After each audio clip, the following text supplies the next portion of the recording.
Oke, sahabat, kenalan dimanapun berada.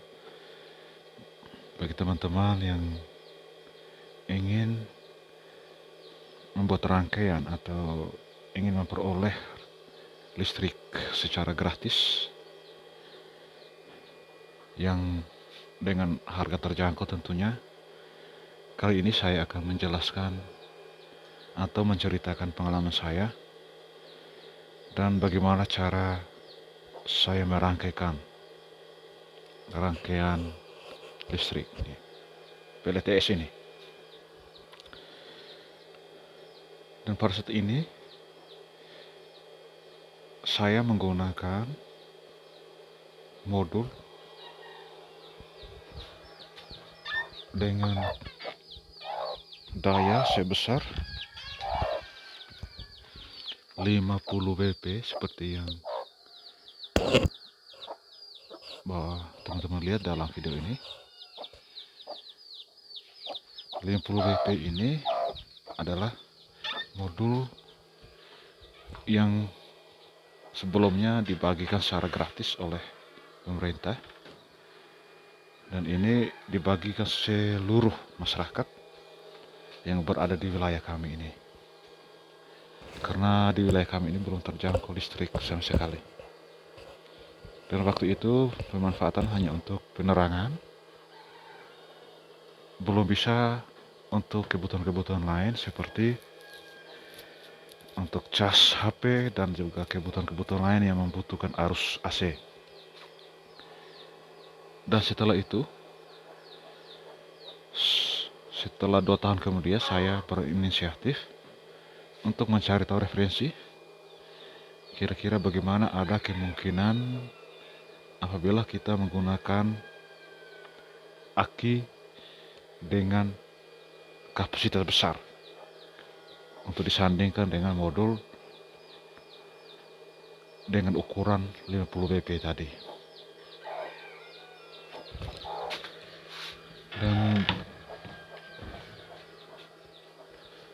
karena sebelumnya kami menggunakan aki dengan kapasitas 70 Ah, aki kering, untuk kebutuhan penerangan itu cukup bagus, lancar, yaitu menggunakan aliran arus DC 12 volt dengan besar tegangan 12 volt, itu cukup lancar. Dan tetapi ketika kita menggunakan inverter dengan kapasitas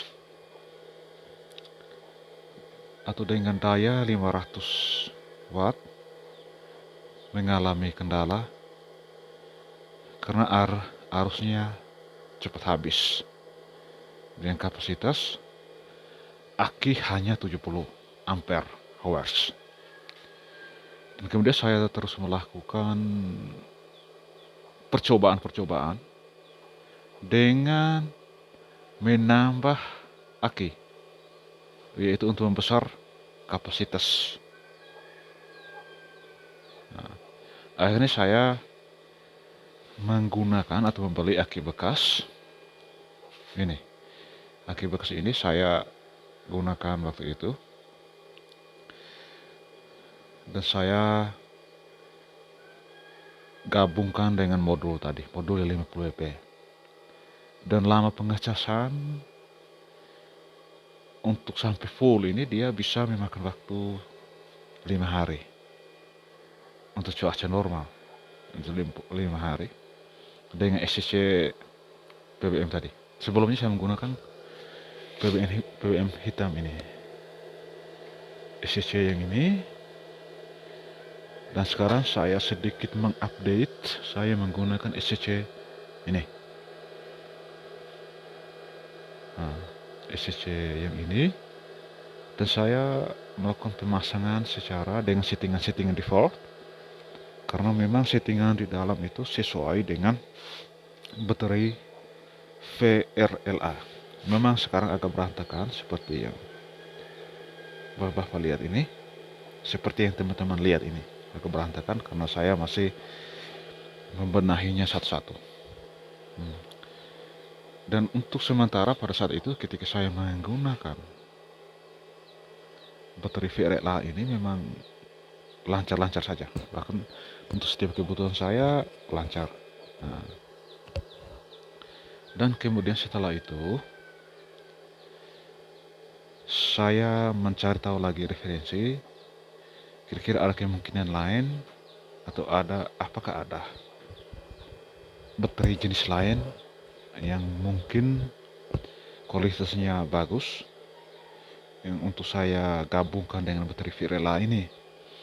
Dan setelah itu saya mencoba mencari tahu lagi lewat internet, Google, bahwa jenis baterai yang dimaksud itu adalah baterai LiFePO 4. Baterai LiFePO 4 ini, dan di sini saya rangkaikan secara seri dari 4 keping sebelumnya ini. Teman-teman lihat, ini sudah saya bungkus dengan plastik, ada 4 keping di dalam ini, sehingga bisa menghasilkan 12 volt.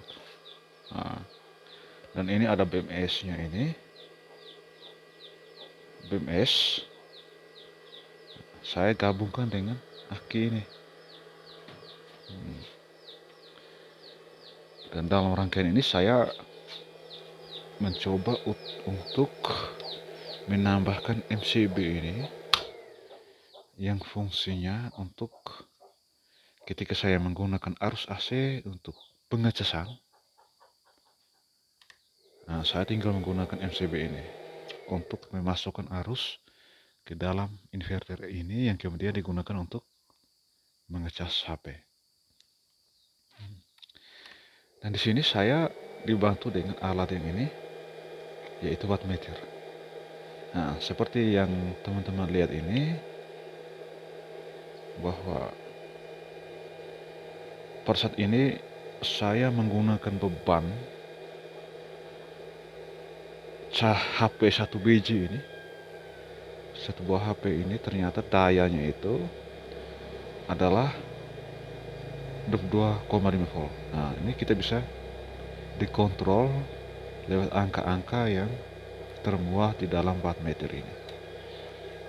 Keberadaan wattmeter ini sangat membantu kita untuk bisa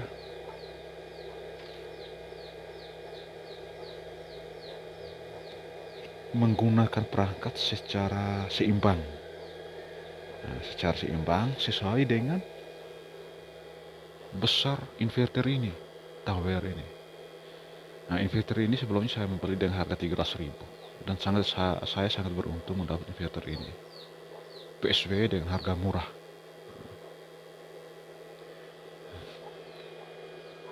Jadi nanti saya akan mengupdate perangkat saya ini. Kalau pada saat sekarang saya menggunakan solar panel dengan besar WP-nya 50 WP, nanti saya akan menggunakan yang agak besar, yaitu 120 WP, dan alatnya sudah saya beli. Dan mungkin sekian dulu penjelasan dari saya. Semoga bermanfaat untuk teman-teman, dan kiranya teman-teman menyimak sampai habis penjelasan dari saya ini. Dan ini sangat membantu, khususnya bagi teman-teman yang berada di wilayah yang belum terjangkau PLN. Cukup menggunakan rangkaian sederhana ini, dan saya yakin Anda akan cukup nyaman. Mungkin sekian dulu penjelasan dari saya. Terima kasih.